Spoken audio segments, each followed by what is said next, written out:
O julgamento que ora acontece, ele é ilegal e é imoral.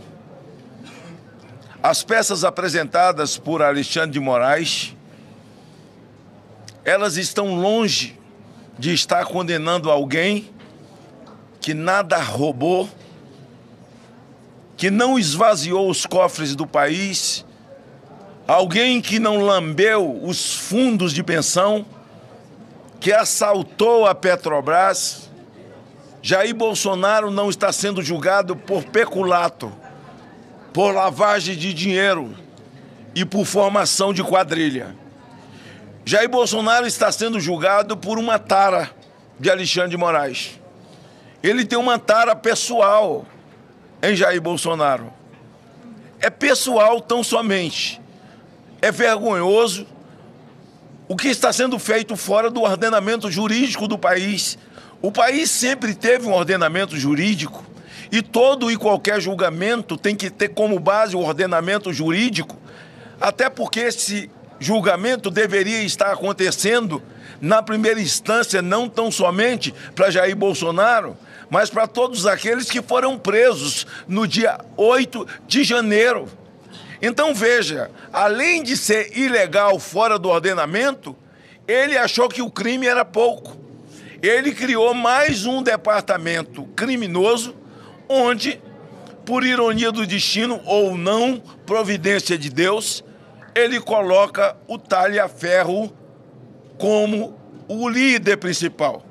Percebendo as ações de Alexandre de Moraes, tão somente com pessoas que se denominavam, que se assumiam direitistas, patriotas e que discordava plenamente das ações já do Supremo e desse governo que aí está, que o senhor Zanin, que hoje faz parte dessa primeira turma, que é o ex-advogado do Lula, que, segundo os ministros do Supremo, e o Gilmar chorou no dia, ele é tão competente que achou uma filigrana jurídica para poder inocentar o Lula, e não foi filigrana jurídica, foi filigrana geográfica. Ah, descobrimos, não é mais em Curitiba, é em Brasília. Recomeça em Brasília e o presidente da República que eles colocaram aí, após acabar com a segunda instância, que está realmente envolvido nesse consórcio que envolve o Supremo Tribunal Federal e esse governo, é tirar Jair Bolsonaro do jogo político. É alijá-lo do jogo político. Por isso, essa denúncia do talha-ferro, aliás, ele manda mais 2 denúncias hoje, ele manda mais 2 compilados que estão conosco. Nós vamos aos organismos internacionais de volta, nós vamos à OEA, nós vamos à ONU, embora sabendo a tendência esquerdista, eles saberão. Esses documentos estão sendo traduzidos para o inglês e, se necessário for, até o Tribunal de Haia nós iremos. Até porque o que está acontecendo com o Brasil é uma coisa ímpar. O mundo está assustado quando um país se curva, quando as autoridades, nós estamos dentro do Senado, e essa casa aqui está agachada de maneira plena. Entre a barriga do Senado e o chão não tem espaço, porque agachou, deitou. As 2 casas sendo oprimidas e eu acho que chantageadas pelo senhor Alexandre de Moraes, um homem conhecido no mundo hoje como o maior violador de direitos humanos do Brasil e faz parte do top 10 dos violadores de direitos humanos no mundo. Então, esse julgamento ilegal que está acontecendo agora, essa farsa que está sendo narrada agora, e nós esperamos que haja de algum ministro a boa vontade, a coragem e o desprendimento, acima de tudo a coragem, para sofrer as consequências. Porque o Tarcísio ontem disse, anteontem, que passaram do limite, e que o que está acontecendo de fato é uma tirania, estão fora do ordenamento jurídico, passaram do limite, o governador Tarcísio agora está sendo alvo. E já se circula conversas de que medidas do próprio PT, ação da esquerda contra o Tarcísio. Ao Tarcísio, a nossa solidariedade, entraram com ação para que o Tarcísio seja incluído na fake news, no estômago do elefante. Vai fazer 7 anos esse inquérito, esse estômago do elefante, que cabe tudo. Inclusive o governador de São Paulo, agora o Tarcísio, a quem eu devoto toda a minha solidariedade, Alexandre de Moraes, todas as tentativas de assassinato. Ele estava maluco para que isso acontecesse com ele. Tentaram, nas narrativas dele, matar ele por 3 vezes. Ele é sempre a vítima, saía arrastado pelos cabelos na rua, ser enforcado, assim, um sonho latente de ser um Tiradentes do Brasil, quando, na verdade, ele se comporta, nesse momento, como Silvério dos Reis. Então, para todos nós, estamos com documentos verdadeiros. Não estamos aqui fazendo discurso por discurso. Nós faremos novamente, senador Jorge Seif, a via crucis, senador, deputado Marcel, Flávio Bolsonaro, Zuco, nosso querido Portinho, que estivemos juntos lá na OEA. Nós voltaremos, Zuco. Entregaremos na mão de todos eles, mesmo sabendo da tendência esquerdista deles. Eles receberão a verdade.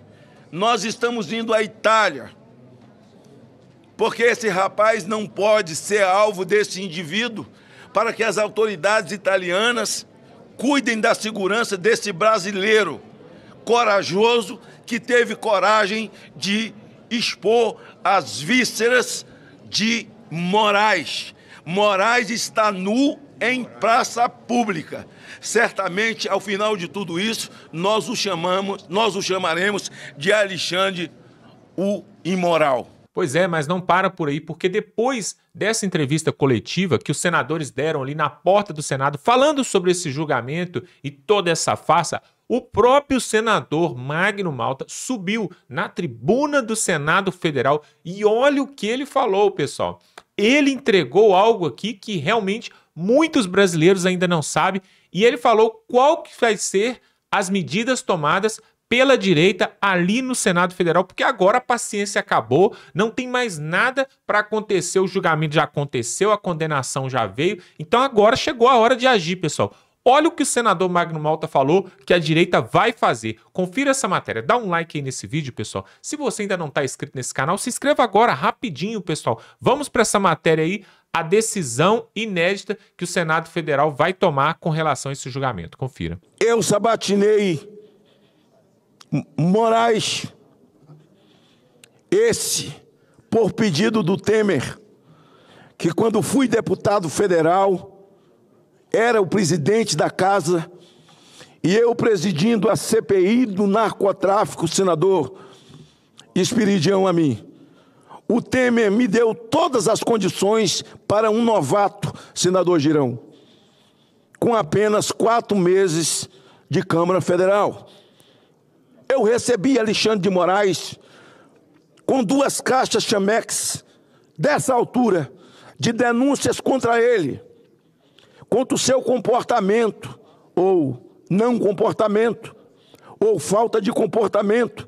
Já falavam em seu comprometimento como advogado do PCC, uma série de denúncias feitas pelo PT, por alunos da USP, e comandados, capitaneados por Lidberg Faria, por Gleice Hoffmann, que eram senadores, e o senador Randolph. Eu o recebi, só não o ouvi. Recebi por educação e disse a ele: estou recebendo por educação, porque o Temer me pediu. Eu não recebo currículo de ninguém. Porque quando alguém é indicado para um cargo dessa natureza, ministro de Supremo, tudo que menos conta é o currículo, porque se ele não tivesse currículo, ele não seria indicado. O que conta, senador Girão, é o que o indivíduo pensa, é como ele age, é o seu passado, muito menos a sua profundidade jurídica, mas moral ilibada, comportamento ilibado. E eu disse a ele: isso eu quero ouvir do Senhor lá no plenário. E alguns não perguntam, alguns fazem elogio ao currículo do indivíduo, tipo, lembra-te de mim. Porque tem algum comprometimento no Supremo, senador Girão. Seja por denúncia de corrupção, e alguns, a maioria são, e muitos deles, porque foram denunciados por delatores na Lava Jato, e os seus processos foram parar no Supremo, e todas as vezes, mesmo com a Lava Jato anulada, eles fazem chantagem. Outros por medo, e alguns porque não quer entrar em bola dividida, senador Cleitinho. Eu estava aqui já na sabatina do juiz Fux, e eu quero ressaltar, senador Girão, que hoje é um dia em que meu coração se alegra. Dessa tribuna ninguém nunca me viu acovardado com relação ao Supremo Tribunal Federal. Ninguém nunca me viu acovardado com relação a esse tirano, esse malvado, mentiroso Alexandre de Moraes. E se pegasse, senhor presidente, as notas taquigráficas de todos eles, senador Cleitinho, da sabatina de todos eles, senador Mourão, o senhor vai constatar que é um estelionato. São estelionatários. O que eles fazem hoje, na verdade, é ao contrário, completamente ao inverso, ao quadrado, de tudo que eles mentiram aqui. Aqui foram conduzidos para ser guardião da Constituição, mas hoje, no voto do ministro Fux, o Fux foi ao cemitério e desenterrou o ordenamento jurídico. O ordenamento jurídico estava sepultado. O Código de Processo Penal, o Código Penal estavam sepultados. Hoje é um dia feliz na vida dos estudantes de direito.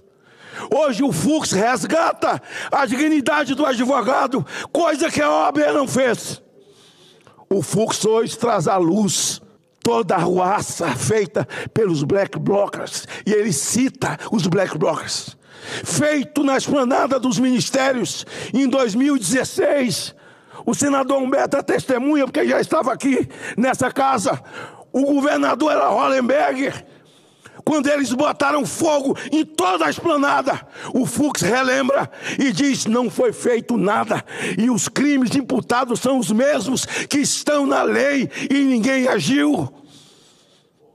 Nada diferente no dia 8, Mourão. E as pessoas do dia 8 se tornaram de forma covarde. E me lembro que aqui no dia em que eles fizeram um monumento à democracia. Que democracia que não conheceram e nunca lutaram por ela? O então presidente dessa casa, Pacheco, que se elegeu com o voto dos conservadores e se bandeou, sei lá por quê, faz um discurso e chamam essas pessoas de traidores da pátria. Traidores da pátria são vocês. Senador Davi Alcolumbre, diante da denúncia de talha-ferro, esse viciado, ele já não tinha verdade em si só. Uma montagem mentirosa de narrativa, Geisel, senhor presidente. Depois da denúncia de talha-ferro, o cara criou uma narrativa. O cara violou o ordenamento jurídico, achou que estava pouco, ainda criou um departamento criminoso e colocou o talha-ferro, graças a Deus, como diretor. Senhor presidente, eu encerro dizendo que essa documentação está toda periciada. Nós vamos entregar ao presidente Davi Alcolumbre. Vamos entregar em plenário, vamos entregar para o Barroso, vamos entregar para todos os membros da corte, inclusive para Alexandre de Moraes, para que ele tenha tempo de ler a sandice dele, para ele ver que a mentira tem perna curta. Nós vamos entregar para a OAB, nós vamos entregar até para Lewandowski, e nós vamos para os tribunais superiores de novo, senador Girão. Juntos nós vamos para a OEA, nós vamos para a ONU, e nós vamos até o Tribunal de Haia. Porque esses injustiçados, aquele que ali está livre, com a tornozeleira na perna, porque Jair Bolsonaro está livre, preso está Alexandre de Moraes. Aí ele está jogando fora, Moraes está livre, mas a hora dele vai chegar. Fux resgatou o ordenamento jurídico do Brasil, tirou da sepultura. Pois é, diante dessas decisões ali do Supremo, só resta mesmo para a direita, tanto ali no Senado Federal, que tem a liderança do Rogério Marinho, do PL, e também ali na Câmara dos Deputados com o Sóstenes Cavalcante, subir as denúncias para uma corte internacional, né? O Tribunal de Haia, a OEA, quem sabe contar até com a ajuda, né, de outros organismos aí. E o Donald Trump, pessoal, o Donald Trump já se pronunciou sobre esse julgamento, sobre o resultado do julgamento, e disse que não gostou nada disso e que vai intensificar as ações. Ele apontou, sinalizou para isso. Ele vai intensificar. Agora a pergunta é, será que a Lei Magnitsky, sendo aplicada sobre os outros ministros, porque por enquanto está só no Moraes, né? A Lei Magnitsky sendo aplicada nos outros ministros, os ministros perdendo todos os direitos que eles têm internacional, será que isso vai fazer, né, talvez aí o judiciário retroagir? Acho que não. Porque, olha só, nessa semana o Trump resolveu reduzir pela metade as tarifas do café, até mesmo de outros produtos, só que de outros países. E ele deixou de fora o Brasil. Isso mesmo, ele fez uma negociação com outros países e vários produtos de primeira utilidade foi reduzido ali pela metade as tarifas e vários países agora vão pagar a metade. E ele deixou de fora, de propósito, o Brasil. E aí nós temos ali o Marco Rubio, né, que tem feito essa ponte com o Brasil ali nos Estados Unidos. Inclusive, ele fez uma pergunta ali para o pessoal ali, o porta-voz ali da Casa Branca, e falou que será que existe uma possibilidade de intervenção militar dos Estados Unidos no Brasil? A porta-voz ali da Casa Branca falou de forma categórica e aberta. Sim, Donald Trump, o governo de Donald Trump está monitorando todo e qualquer tipo de ditadura, todo e qualquer tipo de ativismo, de autoritarismo nas Américas, e existe sim a possibilidade de uma intervenção militar. Pois é, pessoal, agora o Lula dobrou a aposta, os ministros do Supremo dobraram a aposta, inclusive fazendo chacota ali durante o julgamento, né? Rindo, brincando, mandando piadinhas do senhor Flávio Dino, né? E também o Moraes. Pessoal, eles não sabem com quem se mexeram, porque desta vez agora, a direita, presta atenção, pessoal, preste bastante atenção. A direita é constituída por pessoas conservadoras, pessoas de bem, né? Pessoas que têm Deus, pátria e família no coração, ou seja, são pessoas em sua maioria ordeiras, não gostam de bagunça, de baderna. Porém, pessoal, você viu o que aconteceu ali no Nepal? Pois é, o Nepal é um país pequeno, né? Um país ainda em desenvolvimento, mas o governo, né? O governo já estava fazendo várias medidas ali ditatoriais, uma após a outra. E a população foi ficando de saco cheio, até que veio a gota d'água. A gota d'água ali no Nepal foi o quê? O governo mandou bloquear e silenciar todas as plataformas de redes sociais do país. Todas. Pensa em uma aí. Todas. Plataformas total. De vídeo, de música, de conversa, todas as plataformas de redes sociais.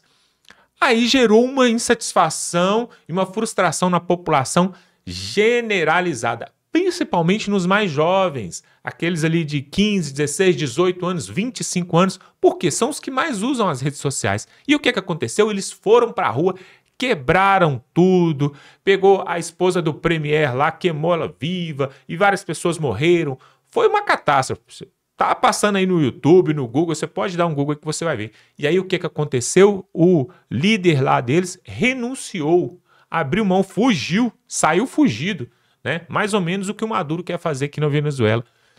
Pois é, pessoal, isso aconteceu lá, chegou nas últimas consequências, foi de tanto repressão vinda do parte do governo. E aí aqui no Brasil, pessoal, o que a gente teme, na verdade, mesmo sabendo que a direita é conservadora, ordeira, pacífica, né? Não é igual o pessoal da esquerda que já várias vezes já fez quebradeira na USP, né? Lá no MASP, já fez quebradeira lá em Brasília, MST, esse povo, não é esse povo. Inclusive, né, o 8 de janeiro, existe algumas hipóteses aí que um pequeno grupo infiltrado dentro dos patriotas foi que iniciou o quebra-quebra lá, né? E aí existe uma outra linha de pensamento que fala que é por isso que o senhor Flávio Dino, na época ministro da Justiça, não liberou nenhuma das imagens públicas ali, né? As imagens privadas do governo, mas que deveriam ser públicas para a população. Enfim, pessoal. Enfim, será que o povo brasileiro agora, depois de ter saído o julgamento, ter terminado ali 4-1 contra Jair Bolsonaro e os outros réus, a condenação de 27 anos e 3 meses para Jair Bolsonaro e mais uma multa ali milionária para ser paga para restituição, né, do Estado. Será que depois disso agora o povo brasileiro vai ir às ruas, vai fazer uma greve dos caminhoneiros, passeatas, mobilização? Será que isso vai acontecer? O que você acha? Coloque aqui nos comentários. Ou o povo vai aceitar esse resultado pacificamente, porque estamos numa democracia e o judiciário brasileiro está coberto de razão. O que você acha? Inclusive, pessoal, só para terminar esse vídeo aqui, fique com esse dado aqui que eu vou falar. O Fux, quando estava dando seu voto ali, que foi o voto derradeiro ali, que lavou a alma do povo brasileiro, apesar de não ter servido para vencer o julgamento, mas lavou a alma. O Fux citou um dado de uma pesquisa internacional, não é coisa aqui do Brasil não, onde um instituto internacional pegou 142 países e listou para saber quais os países onde o judiciário é mais parcial, ou seja, interfere menos, e quais os países que o judiciário é mais imparcial, que o judiciário interfere e vai mesmo em cima e tende para um lado e não para o outro, ou seja, onde não há justiça, né? E aí esses dados, né, esse levantamento, você está vendo aí na tela aí, ó, tô colocando aí para você, o Fux citou isso ali, nós pegamos aqui, tá no site Poder 360. Olha que absurdo, pessoal. O Brasil, né, está aí exibindo a sua posição de último colocado, seguida aí pela Venezuela, né? Aí nós temos Nicarágua, nós temos outros países onde a ditadura impera, pessoal. Temos até o Afeganistão lá embaixo como um dos últimos, mas está melhor ainda do que o Brasil. Ou seja, fica comprovado por esse órgão internacional e não é opinião da extrema-direita, não é uma opinião dos bolsonaristas, não, é um órgão internacional, pessoal, que comprovou que aqui no Brasil o judiciário ele é parcial, ou seja, ele tende para um lado, ele deveria ser imparcial, né? Mas não, ele tende por um lado e nós já sabemos para qual lado. Olha só, nós vamos ficando por aqui. Se você gosta desse tipo de conteúdo, se inscreva aqui. Tem um botão aqui embaixo, você clica, se inscreve. Por que é importante você se inscrever? Por que a gente pede aqui? Você vai estar fortalecendo o nosso canal para nós continuarmos aqui fazendo esse trabalho e levando para você as matérias. Se você não se inscrever, você não está apoiando o seu país, pessoal. Não adianta as pessoas falarem, eu sou patriota, eu sou verde e amarelo, eu sou Bolsonaro. Mas quando a gente pede para se inscrever, para dar um like no vídeo aí, para pegar esse link aqui e mandar lá no grupo da família, no grupo do WhatsApp, para compartilhar. Pelo menos isso, pessoal, você tem que fazer. Por quê? Se o povo brasileiro não fizer nada, daqui a pouco, pessoal, aí ó, o ex-presidente já está preso, né? O Lula já está lá governando, o STF já está mandando em tudo. Daqui a pouco o que vai acontecer mais? Então, nos ajude, porque nós estamos aqui trabalhando em função do povo brasileiro. Então, eu peço a você aí um pouco de consciência, faz tudo o que nós estamos pedindo. Se inscreve, dá o like, deixa o seu comentário, compartilha esse vídeo. Cada uma dessas ações vai fortalecendo a nossa voz para a gente chegar a mais pessoas, pessoal. Você quer ajudar o seu país? Nos ajude também, tá bom? Vamos ficando por aqui e até a próxima.